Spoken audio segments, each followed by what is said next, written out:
second segment of the show today. We're talking to Alana McLaughlin, and she's talking about child abuse and neglect. And she gave us some information during the first segment dealing with her background in education, as well as the classic example of what many people consider to be the classic example of the Charles Lindbergh case. And now she will give us some additional information. And of course, Lana, let's continue our discussion in reference to child abuse and neglect. Why don't you give me some examples of what you consider to be child abuse and neglect? Well, I want to go far back to 1813. I'm sure nobody watching this will remember this, but in 1813, Anne Poole and her husband James Poole were at home sleeping when their daughter Margaret Poole was kidnapped by Nancy Gamble with the help of Marie Thomas. Now, the next morning, they discovered that Margaret was not in her crib. So they went to the Baltimore, the newspaper, and then they went to that, and then they used their publicity of the kidnapping to help spread the word about Margaret's disappearance. Later, over 2 months later, on May the 1st, the same year, they found Margaret in a creek. She had been brutally whipped by Gamble, but it also killed her for she had broken bones and a skull fracture. Mm-hmm. Now, the next case I would like to talk to is a case I'm sure a lot of people are familiar with. It's called the Lisa Irwin case. Now, it's still open, and now Lisa Irwin and her mother, Debbie Irwin, and her father, James Irwin. James Irwin left for his work at approximately 5:40 on October the 5th. Now, Debbie, the mother, was still at home with her two sons, Michael Irwin and Bradley Irwin. Now, they were home, and so they decided to have dinner with a neighbor, for their father was gone. So they invited the neighbor, and as the mother, at approximately 6:40, the mother was making dinner for the neighbor and her two sons. Okay, so when the boys got done eating, they went to go watch a movie, so it was only Debbie and the neighbor.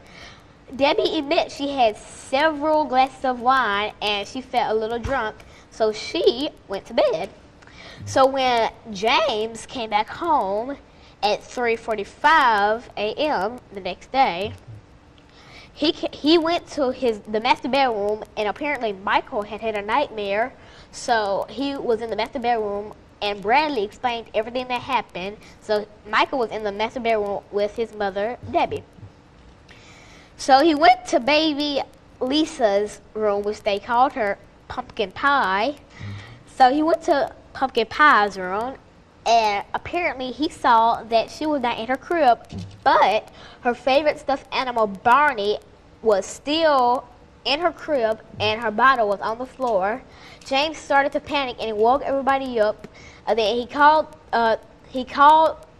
the 911 on a work phone that he used, and as soon as the police arrived, 50 men searched the woods approximately behind their house, and 50 other men searched all the house.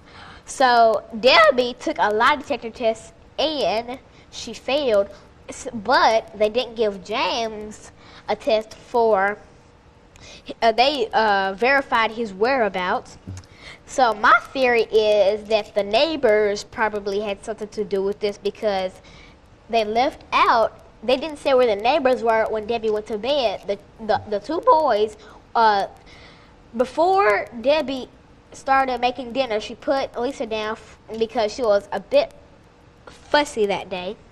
So my theory is that the neighbors really had something to do with it, because they didn't say the neighbors' whereabouts during when all this happened. So Debbie went to bed, James wasn't home, and the children were watching a movie. And my theory is that somebody across the street had something to do with it, because Debbie left the computer room's window open, and their theory is that the criminal or whoever did it got through because that window was open. But now you would admit, Alana, that this case is so extraordinary, but this is quite a recent case, and I understand you also told me that this case was still open. Now, what do you mean by that? This case started on October the 5th, and it is still open because they're still investigating what happened. And if you read People magazine, the latest issue has baby Lisa on the cover, so you should check out People magazine, for it will tell you all the things that I have told you about it on that magazine. Now, that's another classic example of child abuse and neglect. Now, why don't you think in terms of some of the child abuse that you might be familiar with in terms of people at your school? Do you know any young people at your school who look as if they have been abused, and if so, what are some of the characteristics that you find in reference to these children? Well, there is this one kid at my school. He never really talks. He usually sits on his desk, and when I come over to say hi to him, he's quietly sobbing in his arm.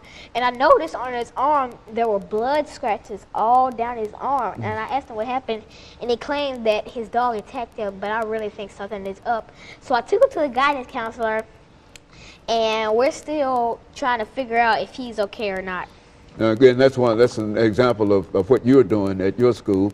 And also, I understand that you've established a bullying club at your school for young people who, because we're saying that not only do parents abuse children, but children abuse children. Is that correct? Say something about that. Well, bullying is it's commonly child abuse, and parents abuse their children too, so bullying is a part of child abuse. I've seen people get pushed down, people get kicked, people get smacked. I've really seen it all at my school. And I've seen it everywhere. I've seen it on the streets. I've seen people get gunned down, and it's sad to see, because what if they're going through enough things at home? You just got to add to their pain, add to their plate.